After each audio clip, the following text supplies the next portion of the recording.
Une semaine dans le monde, l'actualité des 7 derniers jours vue par nos éditorialistes, c'est maintenant. Bonjour à tous et bienvenue à Sarah Daniel, grand reporter à l'Obs. Merci d'être avec nous.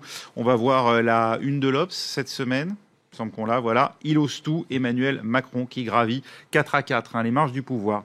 Isis Ascoberetta, Cartooning for Peace, merci d'être avec nous également Isis, et merci également à Ziad Limam, directeur du mensuel Afrique Magazine. Alors, on commence évidemment avec l'actualité du jour, c'est l'élection présidentielle en Iran, 56 millions d'électeurs appelés aux urnes pour dire stop ou encore à Hassan Rouhani, le président sortant. Face à lui, un religieux conservateur, Ebrahim Raïssi, c'est l'ancien procureur général d'Iran.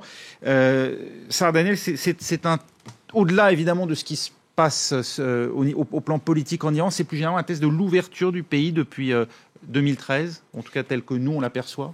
Oui, c'est un test de l'ouverture du pays. C'est un pari qu'on pense que la majorité des électeurs vont faire.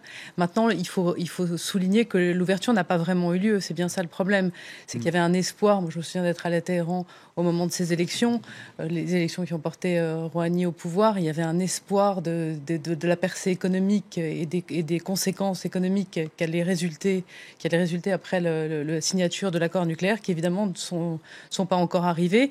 Notamment, il faut bien le rappeler, du fait des États-Unis qui menacent encore tous les partenaires qui seraient tentés d'aller s'implanter en Iran de rétorsion économique, bancaire. Et donc voilà, donc en plus avec toutes les atermoiements que fait peser Trump sur cette situation et qui amène beaucoup d'incertitudes. Et donc de l'autre côté, le camp des conservateurs, ce qu'on appelle l'Iran profond, l'Iran des passes d'Aran et de l'ayatollah Khamenei, essaye de prôner une espèce d'économisme de résistance et dit justement, souligne que toutes les réformes attendues et les effets économiques ne sont pas arrivés. Oui, Ziad Limam, l'inflation a baissé, mais pour le reste, c'est vrai que le chômage touche toujours un tiers de la population, la moitié des jeunes. La levée des sanctions n'a pas encore porté ses fruits. Comme disait Sarah, c'est d'abord une levée partielle. Donc il y a beaucoup de choses qui sont encore impossibles. Il y a beaucoup de partenaires qui ne peuvent pas rentrer. Il y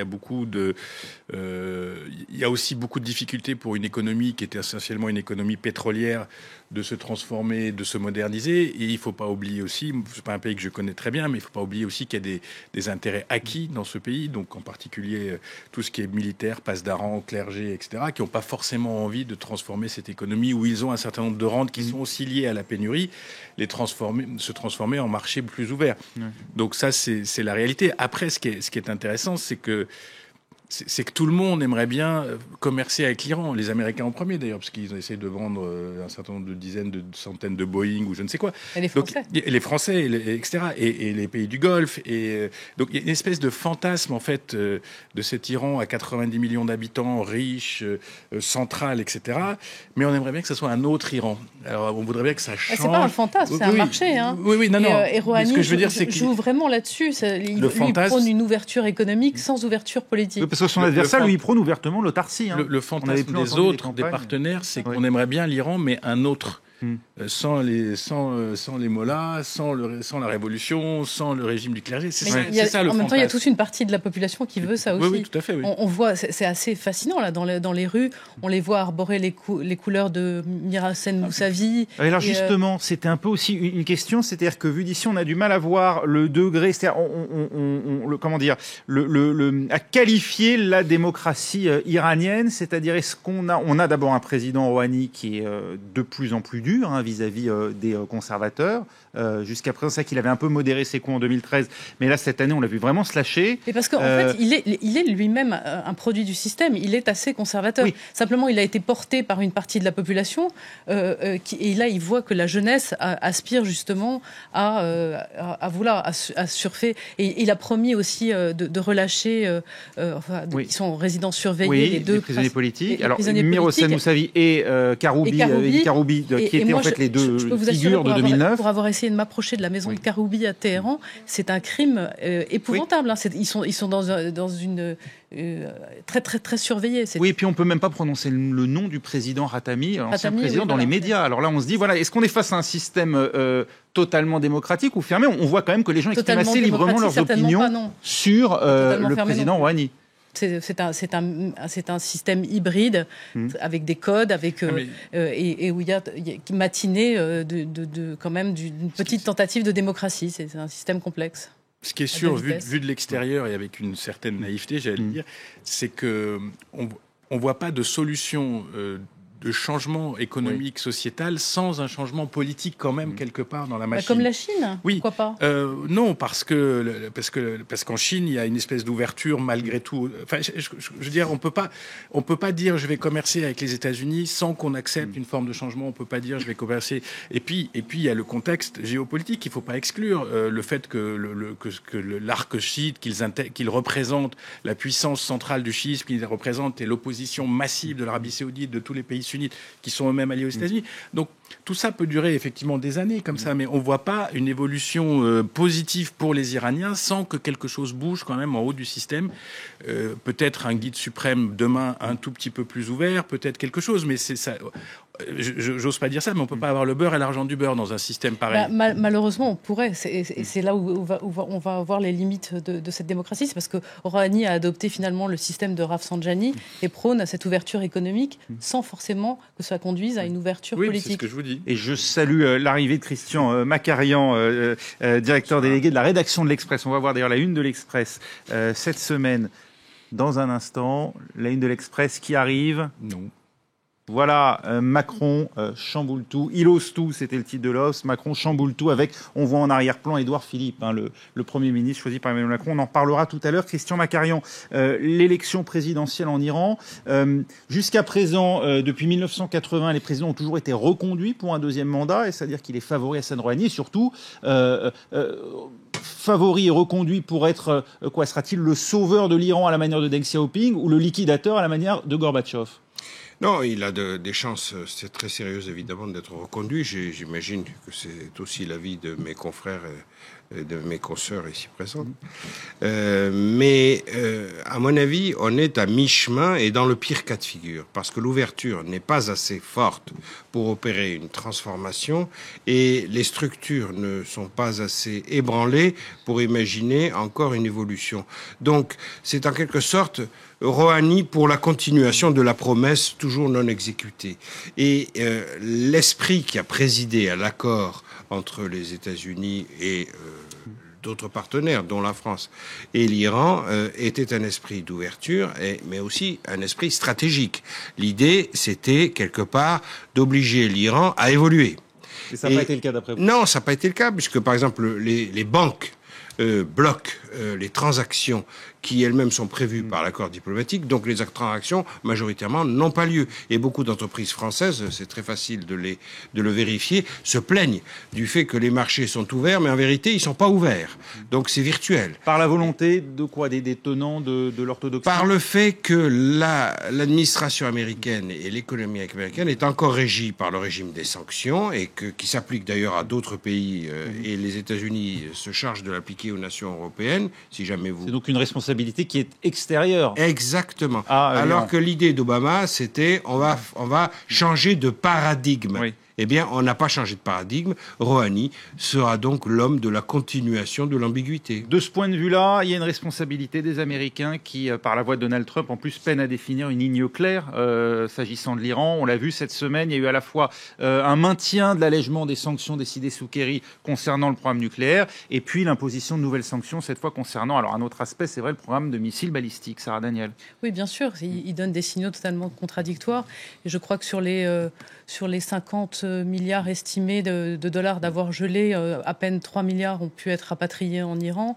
Voilà, on voit bien que... Alors, est-ce que les choses vont évoluer dans un sens positif? Il faut attendre de voir si Trump clarifie ses positions.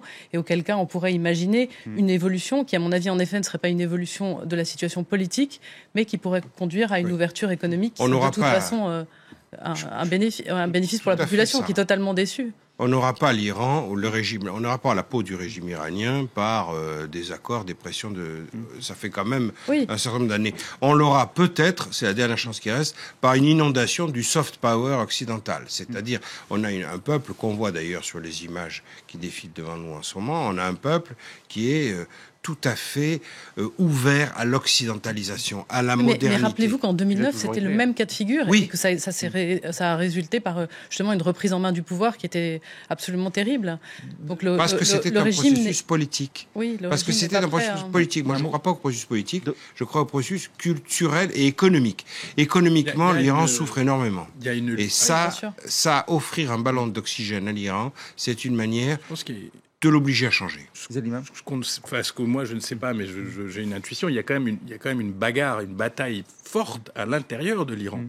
Il y a un conflit très puissant. Mais qui dure depuis longtemps, qui n'est toujours pas réglé. Mais parce qu'il n'est pas réglé. Ça ne veut pas dire qu'il n'existe pas. Ça ne veut pas dire que, par exemple, il y a des gens qui vont se détourner de Rouhani parce qu'ils pensent que cette ouverture n'a rien mené, n'a rien donné, il n'y a pas eu d'allègement, il n'y a pas eu de ceci. Il y a des gens qui, idéologiquement, ne veulent pas d'un rapprochement avec l'Amérique, avec l'Occident. Il y a quand même une puissance religieuse qui est là.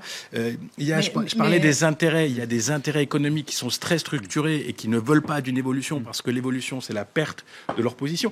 Donc, ce que représente cette jeunesse qui est prête à s'ouvrir, que représentent ces libéraux qui n'ont aucun levier du pouvoir, que représentent ces démocrates qui n'ont aucun accès à aucune des grandes institutions qui contrôlent l'Iran, moi, je pense que c'est juste un mot pour conclure vraiment. Oui. Rappelons-nous juste que Rouhani est aussi un produit du système.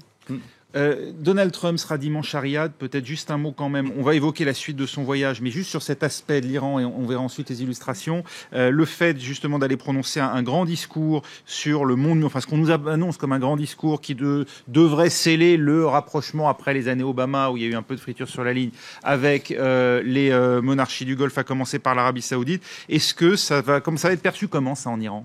Est-ce que c'est une pierre dans le jardin des Iraniens ? En Iran, ça peut être que très très mal perçu, qu'il inaugure sa tournée par un rapprochement avec l'ennemi qui est devenu maintenant l'ennemi viscéral. C'est forcément des signaux très très très préoccupants qu'il donne aux Iraniens. Il y a une autre logique qui préside, pardon Ziad, il y a une autre logique qui préside au voyage. C'est une séquence quand même Arabie Saoudite plus Israël. Oui. Donc, à mon avis, c'est un autre sujet. C'est qu'il y a effectivement, ça dessine éventuellement, on le sait, un rapprochement d'intérêts stratégiques entre Israël et l'Arabie Saoudite, notamment par rapport à la Syrie et à la pénétration en Syrie du Hezbollah, de l'Iran, de la Russie, etc. Donc, il y a un axe stratégique beaucoup plus fort qui, à mon avis, n'est pas spécifiquement anti-iranien dans l'idée de la Maison-Blanche, mais qui va être traduit de facto par les Iraniens comme étant anti-iraniens. Ça va être compliqué parce que d'enlacer Poutine et d'enlacer les Saoudiens en même temps sur des dossiers dans lesquels ils sont frontalement opposés, la fameuse histoire de la révélation d'un secret aux Russes. Les Russes sont proches des Iraniens et donc il y a quand même, c'est un monde compliqué. La mise en danger des renseignements. On va en parler par les Israéliens. On va voir justement, s'agissant de l'Iran, les illustrations des dessinateurs de presse. Oui. Isis. Alors justement, j'ai quelques dessins des dessinateurs iraniens et vous allez voir qu'ils dessinent pas de la même manière s'ils sont en Iran ou pas. Donc il y a ces premiers dessins des Firoseh, qui est une dessinatrice iranienne qui habite en Iran. Et donc elle nous expliquait justement qu'on n'a pas vraiment beaucoup de liberté pour faire des dessins politiques, pour dessiner les gens du gouvernement et bien sûr les leaders suprêmes. Et donc par exemple, dans ces dessins qu'elle a fait sur les élections, vous voyez cette main tendue avec cette couleur violette qui est la couleur de Rouhani et justement qui s'approche vers ces autres mains qui sont aussi tendues, qui représentent aussi le peuple iranien. Et tout en bas, il y a ces personnages qui tiennent une pancarte qui dit je suis inquiet. C'est aussi les sentiments des Iraniens qui savent pas ce qui va arriver après les élections. Et cet autre dessin des Payam, qui est aussi un dessinateur iranien, mais qui, lui, il n'habite pas en Iran. Et donc, vous voyez ce couple qui est justement en train de peindre des côtés de l'urne avec cette couleur violette, donc de Rouhani. Et de l'autre côté, c'est le personnage qui est en train de jeter de la peinture d'une manière un peu plus hystérique. Et il nous expliquait justement que la couleur noire était la couleur qui est associée à Raisi, qui est justement les candidats conservateurs.